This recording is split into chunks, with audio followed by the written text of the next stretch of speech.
বেশি সোনার অলংকার থাকে সে কি করে জানেন না? শীতের কনকনে শীত, একবারে কনকনে শীত, একবারে গা হাত পা বাবা থরথর করে কাঁপছে শীতে, কিন্তু বিয়ে বাড়ি যদি নেমন্তন্ন থাকে না, সব ডেনা কাটা পরি। ডেনা কাটা মানে বোঝেন? হাতের অর্ধেক নেই, পায়ের অর্ধেক নেই। না মানে আমি অঙ্গের কথা বলছি না, জামা কাপড়ের কথা বলছি। এখান থেকে অর্ধেক বাবা নেই, আবার এখন সব নতুন স্টাইল উঠেছে বাবা, এখান থেকে এখানে ছেঁড়া। এখন থেকে ভাইরাও বাবা সব শুরু করে দিয়েছে, বলে বাবা মেয়েরা হাওয়া হাওয়া পড়ছে, তাহলে আমরা কেন বাবা বাদ যাই? ওরাও দেখি বাবা সব কি যেন বলে ড্যামেজ জিন্স না কি বলে, হ্যাঁ সব বেড়ালে হাঁচড়ালে যেমন দেখেন না, ছেঁড়া প্যান্ট, ছেঁড়া ওই ছেঁড়া প্যান্ট বাবা পরে বলে। তো যদি আবার তার অঙ্গে সোনার অলংকার থাকে সে কি করে জানেন? ওই কনকনে শীতের মধ্যেও বাবা তার গাত্র ঢেকে নিয়ে পোশাক করবে না, কোনো চাদর গায়ে দেবে না, কোনো সোয়েটার করবে না, কি করবে? ওই গলার হার, হাতের ওই বালা, কানের ওই বড় বড় বাবা সেই গরুর গাড়ির চাকার মতন দুল, হ্যাঁ সোনা দিয়ে তৈরি করা। তো দেখাতে হবে না লোকজনকে, ওদের ঢাকা থাকলে কি করে দেখবে বাবা? আর মানে মানে করে হাত গায়ে দেখ,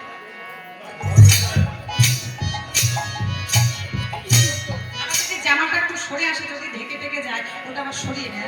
দেখো দেখো, হরে কৃষ্ণ। এই হচ্ছে বাবা ব্যাপার। বলে তোমার কাছে সোনা থাকতে পারে, তুমি গায়ের বসন সরিয়ে তোমার সোনা দেখাতে পারো, তার যতটা উজ্জ্বলতা, তার যতটা দামি, তার থেকে অধিক অধিক গুণ দামি হৃদয় মন্দিরে যিনি বসে আছেন, তাই গৌর হয়ে।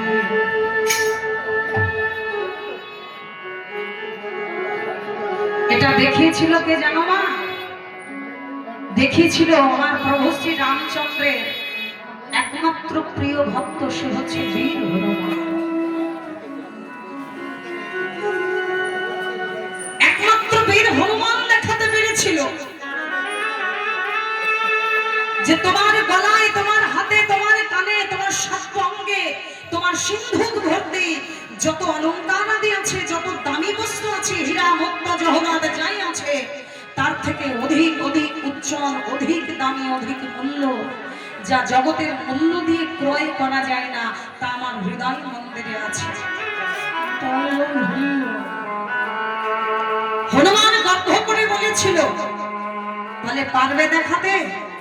বলে পারবো। দেখাও দেখি। বক্ষ বিদীর্ণ করে দিল, বক্ষটা চিরে দিল, দেখিয়ে দিল ভেতরে দাঁড়িয়ে আছে আমার প্রভু শ্রী রামচন্দ্র সীতাদেব।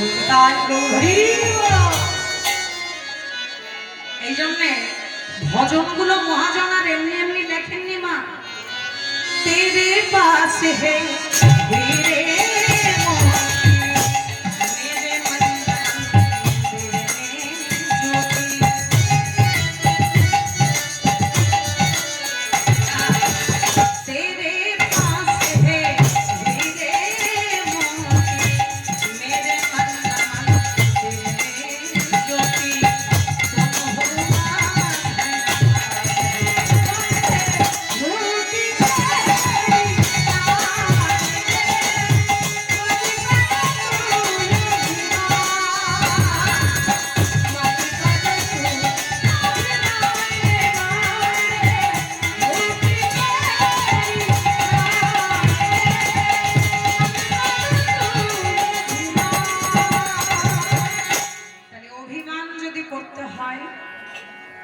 অহংকার যদি করতে হয়,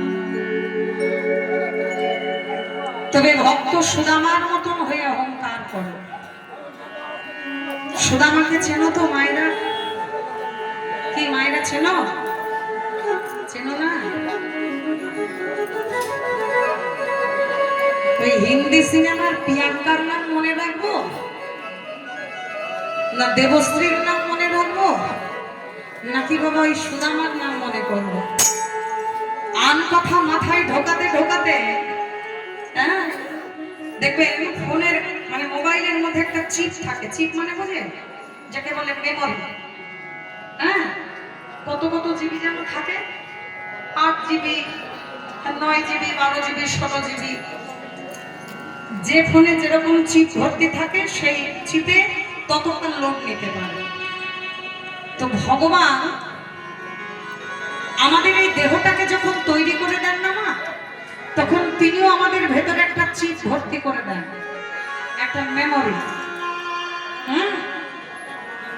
এখন সেই মেমোরিতে যদি বাবা সারাক্ষণ আন কথা আন বস্তু সবসময় বাবা ভেতরে ঢোকাতে থাকি, তাহলে চিপটা তো ভর্তি হয়ে যাবে, লোড হয়ে যাবে।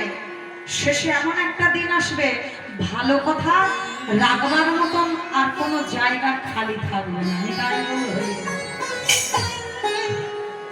এই জন্য সিরিয়াল দেখো, টিভি দেখো, ফাংশনে যাও, যেখানেই যাও, ওই কথাটা মাথার থেকে যেন ফেলে দিও না। ভক্ত সুদামার নামটা কেন উঠলো? জগতে তো আমার মতন আপনার মতন কত ধনী ব্যক্তি আছে, অবশ্য তাদের মধ্যে আমি কেউ নেই, কথাটা একটু ভুল হয়ে গেল। আমি যদি ধনী হব তাহলে বাবা দেশে দেশে ঘরে ঘরে দাঁড়ে দাঁড়ে আপনাদের কাছে কেন এমন করে ভিক্ষার হাতটা বাড়িয়ে দেবো, এটা আমি ভুল হইব। তবে ভগবান খাওয়াই পড়াই কম রাখেনি মা, একটা জিনিসের বড় ঘাটতি, যার জন্য দাঁড়ে দাঁড়ে ঘরে ঘরে পথে পথে ঘুরে যায়, সেটা কি জানো? ভক্ত সঙ্গ আর ভক্তের চরণের ধুলি পাওয়ার আসে। দূর দূরান্ত থেকে ছুটে আসি, যদি আপনাদের কাছে এসে আপনাদের ওই রাতুল রাঙা চরণের ধুলাটা একটু লাভ করতে পারি, তবে হয়তো আমার মানব জগৎটা ধন্য হবে। যিনি পতিতা, যিনি গণিকা, যিনি জুয়া জচ্চুরি করে, যিনি ভণ্ডামি করে, সেও কি না খেয়ে থাকে গো? এ জগতে একজন ভিখারিও না খেয়ে থাকে না। জগতে আমাদের সব আছে, ঘুমানোর মতো ভালো জায়গা আছে, খাবারের ভালো দ্রব্য জোগাড় করা আছে, থাকবার মতন ভালো ঘর আছে, কিন্তু একটা জিনিসের বড় অভাব, সেটা কি জানো? কৃষ্ণ বলে কাঁদবার জন্য দুফোঁটা চোখের জলের বড় অভাব। ভক্ত সঙ্গের বড় অভাব, চৈতন্য জ্ঞানের অভাব, ভাগবত চেতনার অভাব। এই জন্য আমাদের সাধু সঙ্গ করতে হয়। যদি ভক্ত হতেই হয়, যদি প্রকৃত মানুষ হতে হয়, তবে হও সুধামার মতন, তবে হও ভক্ত প্রহ্লাদের মতন, ভক্ত ধ্রুবের মতন, স্বামী বিবেকানন্দের মতন, ঠাকুর রামকৃষ্ণ পরমহংস দেবের মতন। জানো মা, আমরা অভাবে পড়লে ছুটে যাই কত জায়গায়, তাই না? অভাবটা কি গো? অভাব কাকে বলে? আচ্ছা মা, শুধু গান শুনলে হবে না, মাঝে মাঝে দুটো ভাগবতীয় তত্ত্ব আমাদের শুনতে হবে, নইলে কীর্তনটা একবারে শেষ হয়ে যাবে। অভাবটা কি? অভাব কাকে বলে? আমরা মনে মনে ভাবি ঘরে টাকা না থাকলে বোধহয় অভাব, সম্পদ না থাকলে বোধহয় অভাব, চাল নেই, চুলো নেই, বাড়ি নেই, ঘর নেই, টাকা নেই, পয়সা নেই, রূপ নেই, যৌবন নেই, ভালো স্কুলে লেখাপড়া শিখতে পারিনি, শেখাইনি, ভালো চাকরি নেই, জমি জায়গা নেই, বসত বাড়ি নেই, কত অভাব আমাদের জীবনে, তাই না? সত্যি কি এগুলো অভাব? এটাই কি আমাদের জীবনের মূল অভাব? একে অভাব বলে না। একটা কথা মাথায় রাখবেন, জগতে যেদিন আসি, মাতৃগর্ভ হতে যেদিন ভূমিষ্ঠ হই, সেদিন খালি হাতে এসেছিলাম, উলঙ্গ হয়ে, শরীরে যেমন একটা বসন ছিল না, তেমন যেদিন চলে যাব সেদিনও খালি হাতে ফিরবো, সেদিনও সঙ্গে কিছু দেবে না। আপনারা বলবেন এই কথাটা তো জানি, আর কতবার শুনবো? কেন বলছি জানেন না? আমাদের জানা কথা মাঝে মাঝে বিস্মরণ হয়ে যায়, তাই মাঝে মাঝে একটু স্মরণ করিয়ে দিতে আসি। এই কথাটা যদি মাথায় আমরা রাখতে পারতাম, তাহলে বোধহয় আমাদের দিনটা এমন যেত না। একদিন স্বামী বিবেকানন্দ যার ছোটবেলার নাম নরেন, নরেন দত্ত। এই নরেন ঠাকুর রামকৃষ্ণ পরমহংসদেবের কাছে এসেছে ছুটতে ছুটতে। কোথায় না দক্ষিণেশ্বর কালীবাড়ি, আমাদের কাছেই বাবা, খুব কাছের কথা বলছি।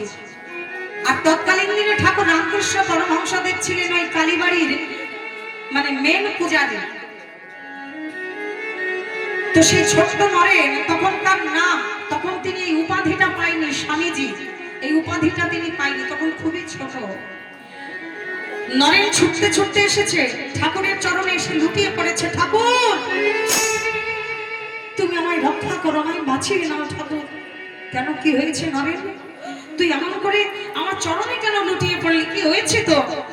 ঠাকুর বাবা যে বড় বিপদে পড়েছে, দান ধ্যান করতে করতে বাবা একবারে এতটাই মূর্খের মতন যে সারাক্ষণ শুধু দান ধ্যানে মেতে আছে, আর দান করতে করতে পেছনের দিকে একটাবার চেয়ে দেখে না যে কতটুকু আছে, কতটুকু দান করা যায়। সে একেবারে যে দিনহীন দুস্থ কাঙালের নাই ঘুরে বেড়াচ্ছে। আমি বাবার এই অভাব অনটন আর দেখতে পাচ্ছি না, তুমি কিছু একটা করো ঠাকুর, আমি যে অভাব আর সইতে পারছি না। ও এই জন্য আমার কাছে এসেছিস? হ্যাঁ রে, তুই একটাবার আমার দিকে ভালো করে চেয়ে দেখতো, তোর কি কোনো কাণ্ড জ্ঞান আছে? তুই যে আমার কাছে অভাব মেটাতে এসেছিস, আমার কি আছে যে আমি তোকে দেব? যার পরনে কেবল একটা সাদা ধুতি আর কাঁধের উপর একটা ছেঁড়া গামছা, এছাড়া আর কিছু নেই, সে তোকে দেবে কিছু? বলে শোন, যদি কিছু পেতে হয় ওই দেখ মা মন্দিরে দাঁড়িয়ে আছে, মা ভবতারিণী, মা জগৎ জননী, ওই মায়ের কাছে যা, যা ওখান থেকে চেয়ে যা। ঠাকুর এই জায়গাগুলো একটু লক্ষ্য করবেন মা, কথামৃতের থেকে নেওয়া, এটা কোনো আন কথা নয়, একবারে সোজা কথামৃত থেকে কথাগুলো বলছি। নরেন বলে ঠাকুর তুমি আমায় মায়ের কাছে পাঠাচ্ছ, কোন মুখে মায়ের কাছে গিয়ে দাঁড়াবো? কেন মায়ের কাছে সন্তান গিয়ে দাঁড়াবে, তাতে লজ্জা কিসের? লজ্জাটা তো সেখানে যে মাকে কোনোদিন মা বলে ডাকতেই পারলাম না, যে মাকে কোনোদিন ভালোবাসতে পারলাম না, যে মায়ের চরণে একটা দিন মাথা নত করতে পারলাম না, যে মাকে আকুল হয়ে ব্যাকুল হয়ে কখনো জড়িয়ে ধরতে পারলাম না, যে মায়ের কোলে মাথাটা রেখে একদিন ঘুমোতে পারলাম না, সে মায়ের সম্মুখে আমি দাঁড়াবো কোন লজ্জায় বলতে পারো? দূর বেটা, তাই বললে হয়? আরে সন্তান যেমনই হোক, সে যদি কুলাঙ্গারও হয় যাতে সেও মায়ের সন্তান। সন্তান কুসন্তান হতে পারে, কিন্তু মাতা তো কখনো কুমাতা হয় না রে, জানা? আমি তো তোকে বলছি যা ওই মায়ের থেকে ছেড়ে দেখবি মা তোকে খালি হাতে ফেরাবে না। যাবো ঠাকুর, এত করে বলছো যখন তাহলে যাই। আস্তে আস্তে গুটি গুটি পায়ে নরেন মায়ের মন্দিরের সামনে এসে দাঁড়িয়েছে। ঠিক এইরকম মা আমার ভবতারিণী মায়ের সম্মুখে দাঁড়িয়ে মায়ের চরণ পানে একবার চাইল, আর মুখমণ্ডলের দিকে একবার চাইল, নয়নের জলে বক্ষ ভাসিয়ে দিয়ে চিৎকার করে ডেকে উঠল, মা গো।